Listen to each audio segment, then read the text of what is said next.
Ah, le métronome, quel bel outil. Mais peut-être n'arrivez-vous pas à l'utiliser correctement, peut-être que vous peinez à rester calé dessus, à jouer vos notes simultanément, et peut-être que ça vous empêche de travailler votre instrument correctement. Et bien dans cette vidéo, je vous explique en 3 étapes comment faire pour que le métronome devienne votre ami. C'est parti.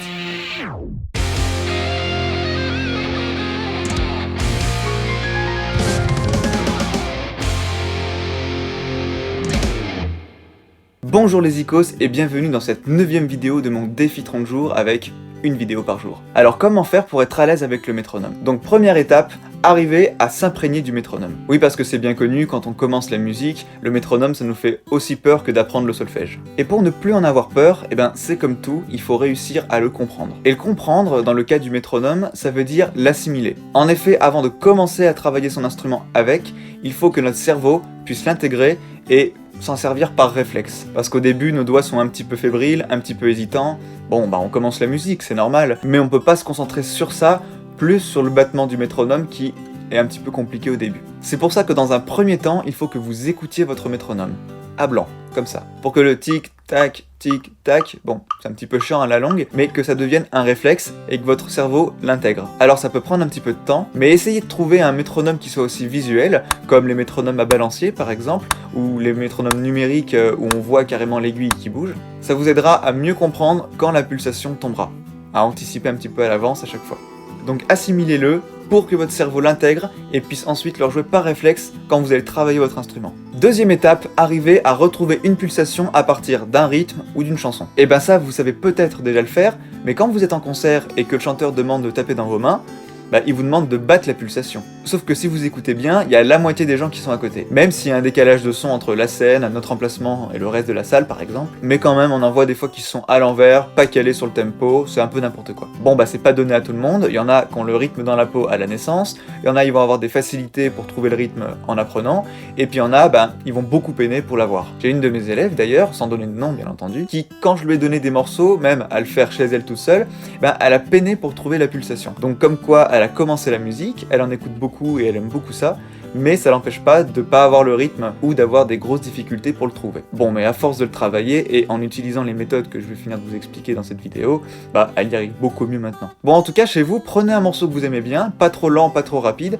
et essayez de trouver la pulsation. Je vais vous prendre un exemple, donc par exemple La Grange de ZZ Top.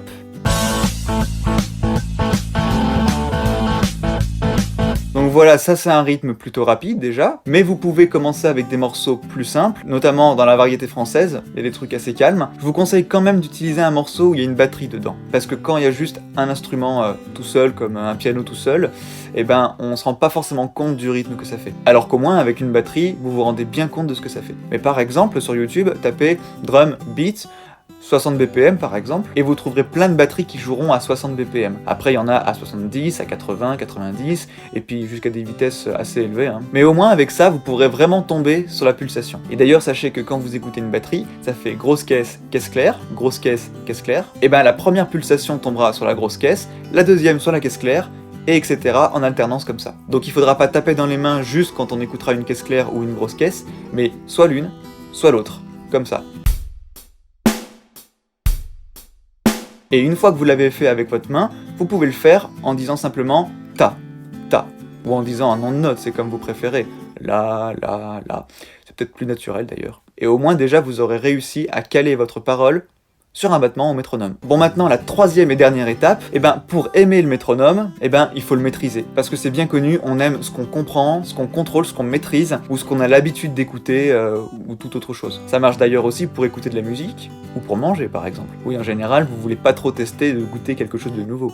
Bref, c'est pas le sujet. Donc pour arriver à le maîtriser, d'abord vous avez réussi à vous imprégner du métronome, ensuite vous vous êtes forcé à rester calé sur un tempo, et maintenant il faut arriver à faire les deux en même temps. Prenez un morceau très simple pour commencer, mettez un métronome très lent, pas en dessous de 60 non plus parce que ça va être trop lent après. Donc 60 pour commencer c'est bien, c'est la valeur de la seconde dans l'horloge, donc c'est une bonne référence, et commencez déjà à enchaîner quelques notes avec votre métronome. Vous pouvez du coup utiliser des métronomes plus visuels comme ceux à balancier ou les numériques comme je vous ai dit tout à l'heure, mais vous pouvez très bien utiliser un métronome juste sonore ou cacher le balancier si ça vous perturbe. C'est comme vous préférez. Moi je sais qu'il y en a ils préfèrent voir le balancier pour mieux comprendre, et puis il y en a ils aiment pas ça, ils voient ça d'un œil périphérique, donc ça les distrait, et ils préfèrent rester concentrés sur leur clavier, et donc ils se calent dessus simplement au son. Voilà, les deux méthodes sont possibles, et c'est en fonction de chacun. Mais si vous savez pas laquelle vous correspond, bah, essayez les deux. Voilà, j'espère que cette vidéo vous aura plu. N'hésitez pas à me mettre un petit j'aime, un petit commentaire pour me dire si vous peinez aussi à trouver le rythme, et sinon les méthodes que vous avez fait pour y parvenir. Et n'hésitez pas à vous abonner si vous l'avez toujours pas fait,